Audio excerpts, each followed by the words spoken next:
This story happened in 1994 and it's totally real.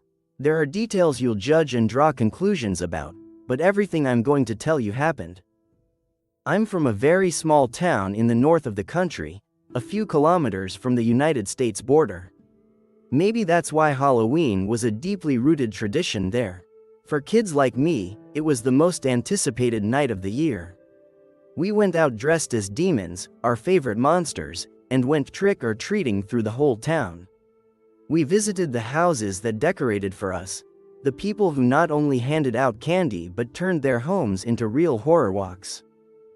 The neighborhood where I lived was in the northwest edge of town, near the border. After the last houses there was a ridge and then uninhabited land stretching for several dozen kilometers until you reached the next settlement. This Halloween was very particular. Weeks before, a terrible crime had happened not far away. A family living on the outskirts had been brutally murdered. The parents and a 5-year-old girl were found beaten to death, the police said. The 10-year-old son had disappeared. They found him a day later on a hill several kilometers away. He had a hole in his chest, several organs removed, and his eyes torn out. People were shocked. Around the body there were signs of what could have been a satanic ritual. Pure evil, people whispered, as if saying it aloud made it more unbelievable. Now I understand how serious it was, how dangerous it might have been to go out thinking the murderers were still out there. But in the moment, we children didn't understand why we'd been forbidden to go trick-or-treating. Taking advantage of the fact that some of our parents were working and others weren't paying attention, several of my friends managed to get together and go out. We were the only kids left in that part of town and we thought we'd get all the candy. But something was different. Most of the houses still had their decorations, but few showed any movement, no lights on, nothing.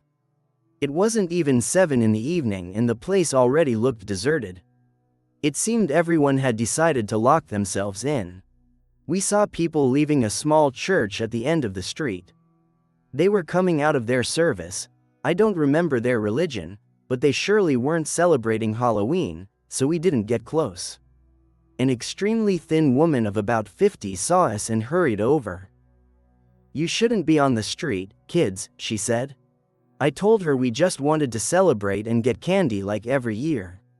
She had a branch of small purple flowers, long stems. "Take this," she said, handing them to us. "If I see you again, I promise I'll give you sweets. But go to your homes." They chose the town, children. Today they come. We noticed everyone leaving the church had similar branches. We ignored her warning. The truth didn't seem clear to us, and we kept walking, excited. A wind rose and made us feel like we were living our own horror movie. The atmosphere was perfect. Then a sound called our attention from behind us. It sounded like a recording of haunted house noises. We turned and, with nervous laughs, edged toward it. When we reached the house where the sound seemed to come from, there was nothing in the yard. The sound came again, this time from behind us, as if from the house across the street. We tried to see into the dark yard, but nothing was visible. We were looking in the wrong place. The sound came once more and we saw what was making it. On the roof of the 2-story house stood a huge silhouette, at least 2 meters tall, upright and watching us. We started running without knowing if it was decoration or real. We didn't care. Some of us ran to one side of the street, others to the opposite. Later we regrouped several blocks down on the main street. The boys who'd gone the other way said they heard the thing on the roof jump down into the street, and then something chased them. It sounded like a bull running after them. We kept walking until we found the brother of one of the boys, who was driving a taxi. After scolding his brother for being outside, he agreed to drive us home. "I don't know what's going on, but there's no one on the street tonight. There's something very strange in the air. Don't you feel it?" he told us just before I got off. That night, all of us who had gone out heard noises above our ceilings, screams, whispers, and a breathing like that of a bull or some huge animal that kept us from sleeping. At school the next day we learned we weren't the only group who had left. 6 boys from a 6th grade class had gone out and not returned. Nobody at school talked about anything else. We didn't tell our own story. We feared they'd think we were trying to get attention. And those 6 boys were never found.